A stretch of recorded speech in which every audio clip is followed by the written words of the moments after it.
Hello, my name is Stephen Shogan and I'm the designer for SCAD DTS, the acronym of which stands for Simulation Control Animation Training and Design Server. The software is a desktop tool that enables the user to create piping networks or electrical networks, distribution systems, and wiring diagrams, and handles compressible and incompressible flow for different thermodynamic states. The basis for this system is to develop an object-oriented design that enables the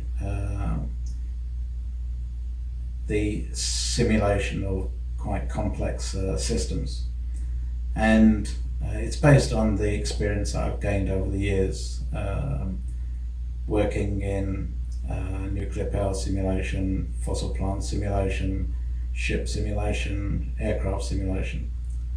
And what I've done is incorporate the experience that I've obtained within this desktop software system. So what I'd like to do is just give you an idea of the capabilities of the system and show you how it works. If we log in on the first page, then we're faced with the accounts page, and there can be several accounts in the system, and the one that I've been working on is the anonymous account, but there are others. If I sign into the account with a password, then we have projects, and the project is a child of the account. So there can be many projects associated with the one account. And if we select any one of these, let's take the top one, then we can select the project, and we have the systems, and there can be many systems. The system is a child of the project, so we can have many systems associated with the project. In this case, we've got several systems here. If I select the topmost system and then select that system, then we come to the circuits, and there can be many circuits associated with the system because the circuit is a child of the system. So the system, or the simulation, is set up around the circuit. So if we select a particular circuit, which is say the first one, then we come up with the diagram, and this is called the nodal diagram, or the topography of the system. And in this particular case, it's a fairly simple system. We have ambient pressure, temperature in the green nodes, and these relate to control volumes. The light blue circles correspond to control volumes that are computed by the algorithm that is applied for the solution of the conservation equations to give you an engineering solution for the system. The dark blue corresponds to a pressure source, and the way the numbering works is that we have an index for each of the control volumes. They otherwise is called nodes. So we have 1, 2, 3, 4, 5, 6, 7. And in that respect, between nodes, we have a link, and the link can be empty, like in this particular case. It's just a pipe, and it's defined by an index which I use as an open and closed chevron to make the distinction between that and the node index. So each node index is distinct, and you can have a active device on a link, just like in the case of a pump, or you can have a passive device, as in the case of a valve. So this being the manual valve, this is being the downstream pressure regulating valve. So once we have that, and I'll designing it is another thing, but it's a very simple process. And if we go to the control page, we have the control for that particular circuit. So I can run it and then go back to the circuit page, go back to the larger display, and we're in runtime at the moment. So the simulation is running, and I can display the pressure, the temperature, and various other fields associated with the fluid, the enthalpy, for instance. In the case of the pump, as in the case of node 2, link 2, you can see that it's started. So if we, for instance, put that to 0, then the pressure changes accordingly as the pressure drops associated with the pump. We have a negative flow of -5, which means that the flow is going through the pump, and that's a result of node 5.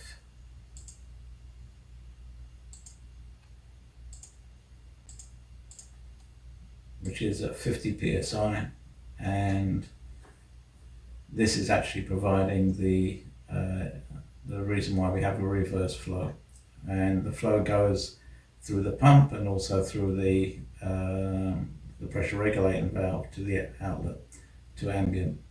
So for instance, I can look at link 3.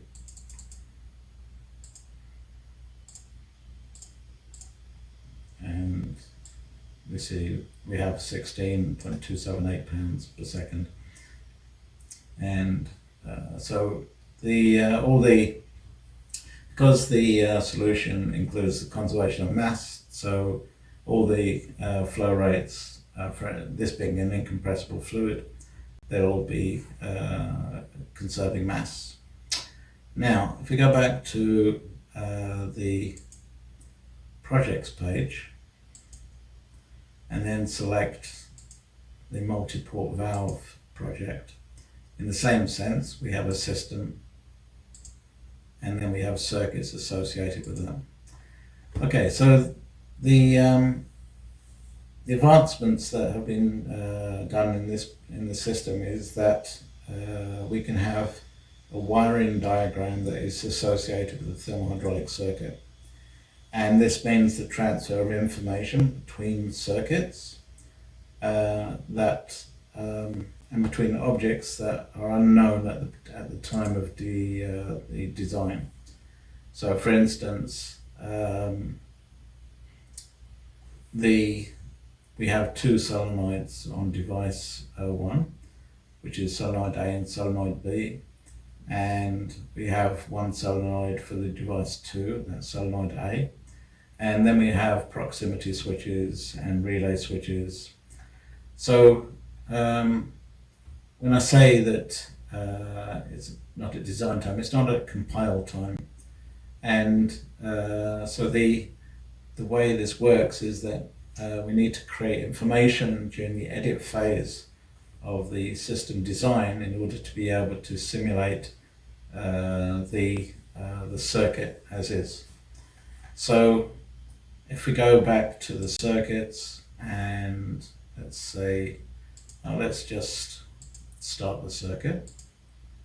Okay, so if we go to circuit states, we can see that we have the wiring diagram. And then if we go back to the circuits and then select the thermohydraulic circuit, then we can go to the control page and then start that, and then we have both the wiring diagram and the thermohydraulic circuit both in runtime. So going back to the circuits, we can see that this is a thermohydraulic circuit. It has one pump, a pressure regulating valve, an upstream pressure regulating valve, controlling the pressure at node 2, and that's feeding the multiple valve solenoid, MPV2. And associated with the circuit, we have different control volumes specified here, this being atmospheric pressure. And then the bright blue circles are, they're calculated by the dynamically, and then these are ambient pressures. In actual fact, this one is ambient pressure. That's right. So then we have links going to this interface node here, and taking the flow through the device MPV1, which is a solenoid, is a device with only one solenoid. And then we have the pistons P1 and P2. So what we can do is look at the pistons, and let's say 1 and 2, piston 1 and piston 2.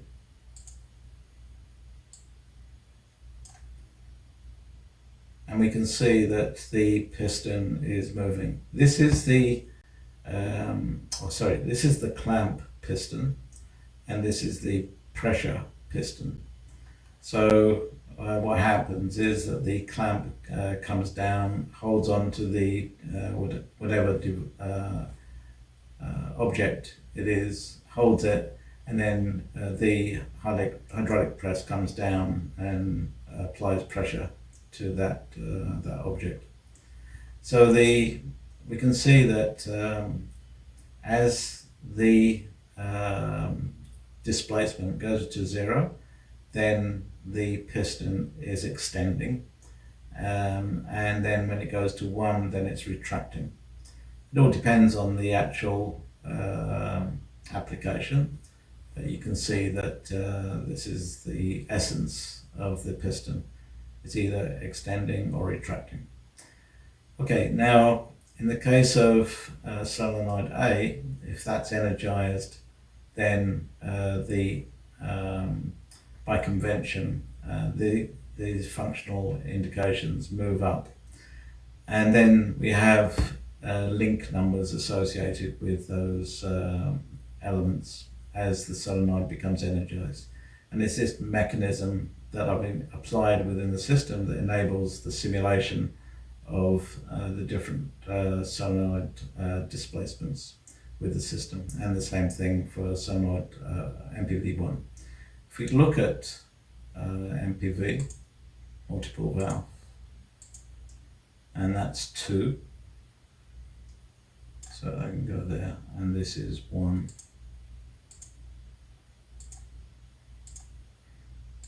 Okay, there. So we can see that in this case solenoid B is energized at this moment, and then it switches to solenoid A because the conditions have been met according to the wiring diagram. So if we go to the wiring diagram, we can see the voltages within the system. So for instance, we can see, node 1 is 20 volts. So this is an electrical diagram, but it shows all the states of the different switches and the solenoids. So for instance, if we look at link 3,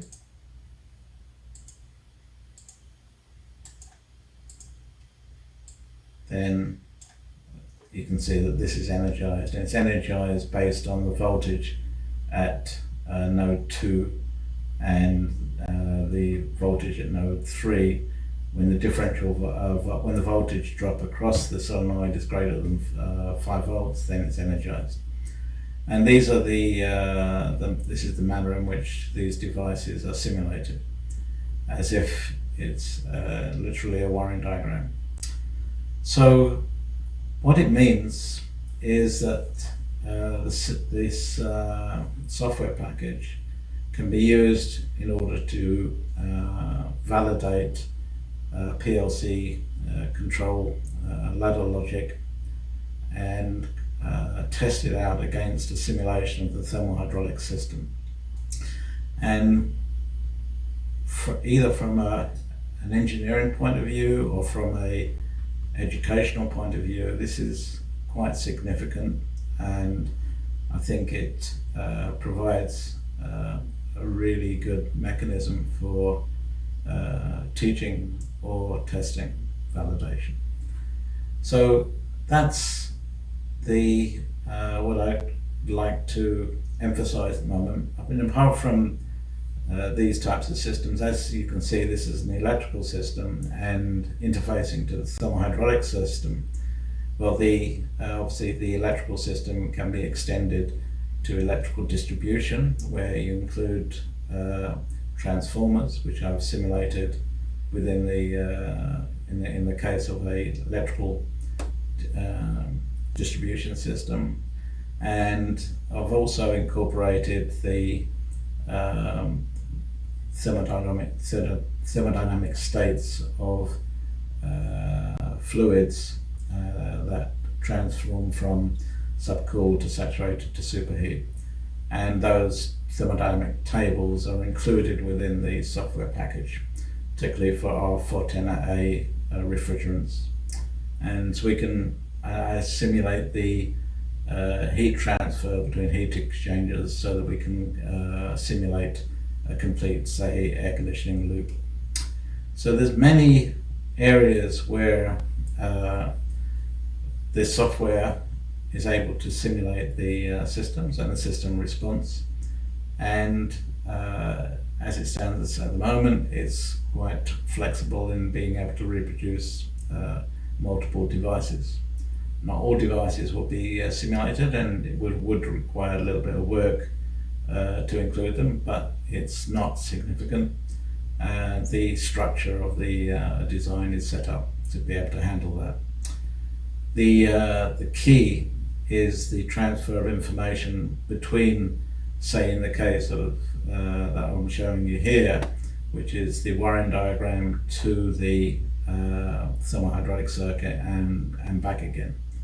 And that's handled using a publish and subscribe mechanism, which I've introduced, and enables a simple transfer of information, particularly like in the case of the pressure switch. The pressure switch is based on the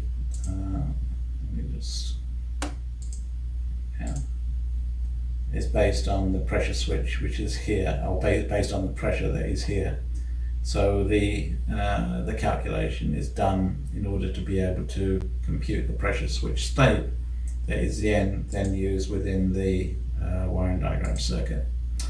So, and that can be done to anything. The approach is capable of handling any transfer of information between circuits, and again, that becomes very significant when you're talking about a complex simulation plant that needs to transfer information from one device to another, or one circuit to another. Anyway, I don't want to make this too long, so I'll leave it like that. And if you wish to contact me, my website is www.scatdts.com, and the information for contact me is there. Thank you for looking at the video.